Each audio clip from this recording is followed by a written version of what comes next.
Recently I've stumbled upon Anders Hoff's Twitter account, which is called Inconvergent, and which you should definitely follow. And it's full of generative art, generative line art, and plotter drawings. And one piece of art that I found particularly intricate is this thing. And this basically is one continuous line which is not intersecting. So I thought I'd give it a shot and try to recreate that in Houdini. And we'll try to create something similar, like this, or maybe like this. And the way these pieces are created is by a process called differential line growth. So differential line growth, the easy way, works like this. You start out with, in our case, a circular line, so basically a circle. And the first thing you want to do is sample points on the circle. So they should have the same distance to each other. So they should be sampled evenly. And the next step is we try to push those points apart from each other, a certain distance, without them intersecting each other. So yeah, just really space them apart a bit until they reach another distance from each other that we can specify. And after that, the only thing we need to do is smooth the resulting path and go back to the first step, which is to resample new points, and again then relax them on that same path again. And that adds up to a very complicated, very intricate shape. So let's dive into Houdini and do this. Inside of Houdini, the first thing I want to do is drop down a geometry node, dive into that. I'll zoom in a bit. So I want to delete that default geo and add a circular line. So I will add a circle like that. Set its type to polygon. Show the points, maybe a bit more, higher subdivision, so we get a proper circle here.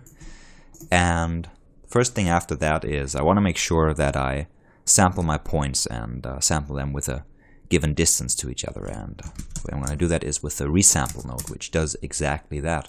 So I just hook that up and I highlight it. I see these points are 0.0 units apart, so I can adjust that and see them respond.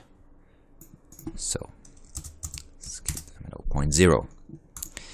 Next thing I want to do is I like to tell Houdini how far it should push those points apart, so how far it should relax them. And in order to do that, I will add a point attribute. Create an attribute, hook that up to that node.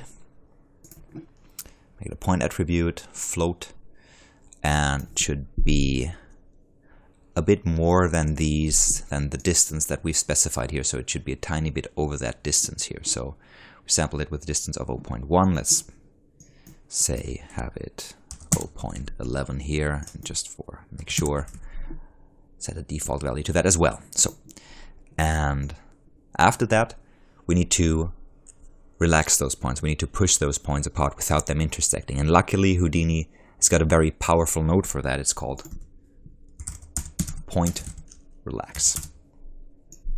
All we have to do is pipe in our points here. And as soon as we highlight it, screen fills. And what it does in that first step is it tries to relax the points. And the most simple way it can do that is by just expanding the circle. So going from here to there, but don't worry.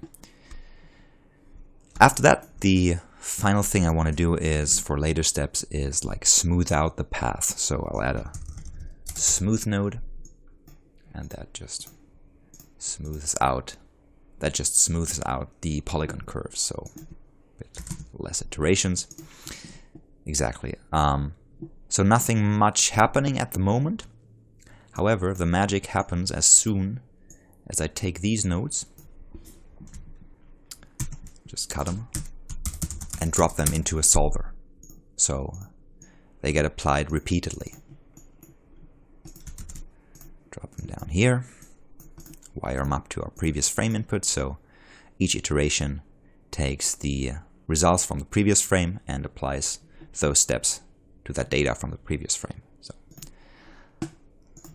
one final thing I'd like to do is add a carve node at the end in order to get rid of that filled area, that polygonal area in here. So just gonna do first U 0, second U 1, Now I'm going to zoom out a bit and hit play. So what happens is this. After the first step, the solver doesn't find any other possibilities to push those points apart than to move them kind of randomly in a random structure. So instead of the circle just getting bigger, we start growing those intricate structures. And when diving into the solver, we can adjust the strength of that with the pscale attribute that we created here. So how fast that's going to be. Get a little bit smaller. And we can also adjust the smoothing, maybe just up the smoothing iterations a bit.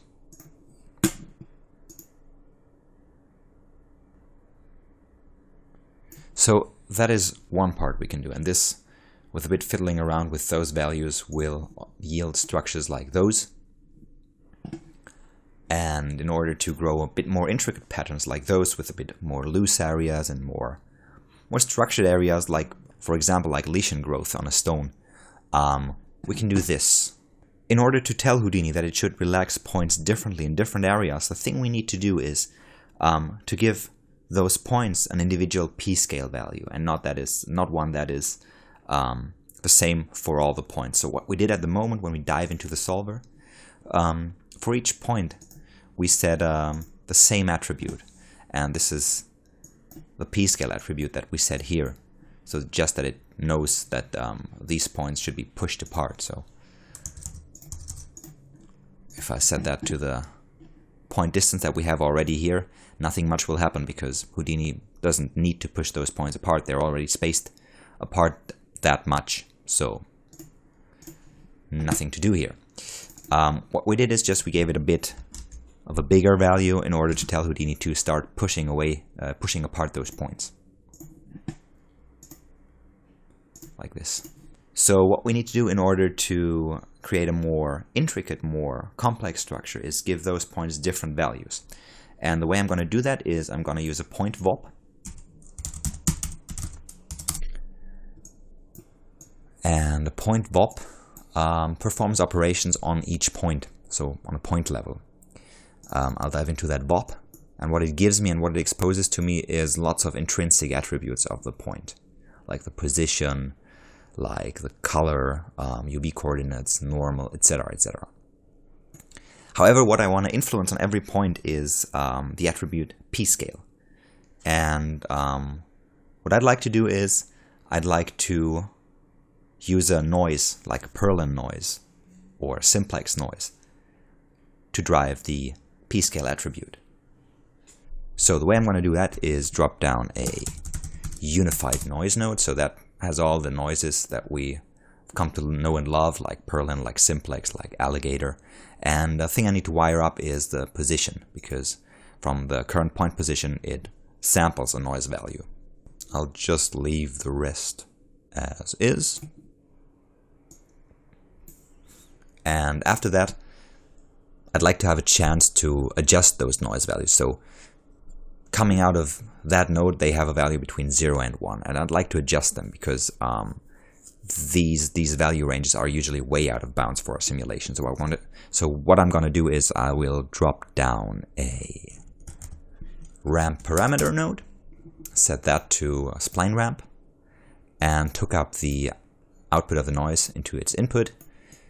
And we're almost done, and the thing that's left to do is write the value we get out of that ramp node onto our attribute called pscale, and the way we do it is with a bind export node. So that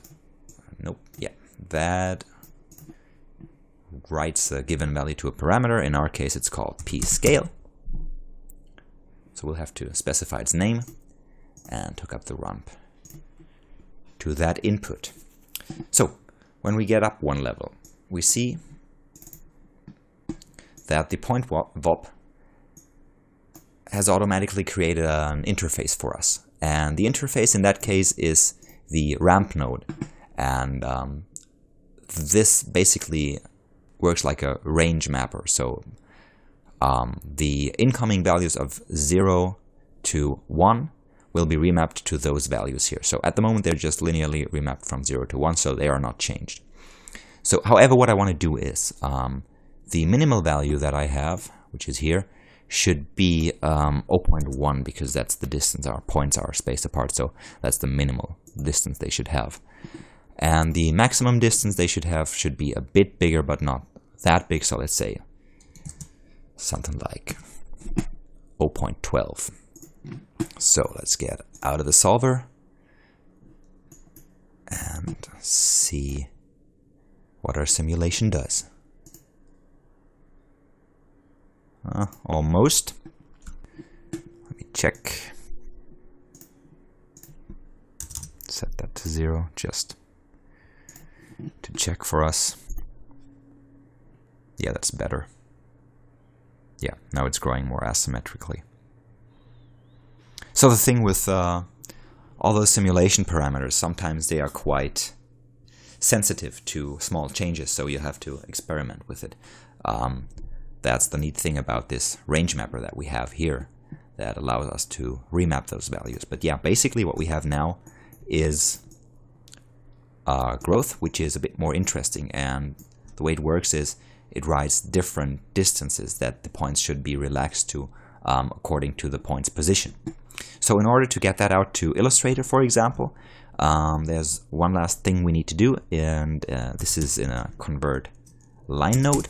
And the thing I found out is if I exported a DXF from Houdini to Illustrator, it wouldn't show anything except for the first line segment if I didn't attach this convert line node.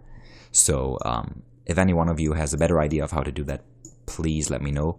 But this way of exporting worked pretty well for me. So I'm gonna go right click on that and say save geometry, and yeah, let's call it differential line 010, say accept, and in Illustrator I can open up that file. Asks me for import options.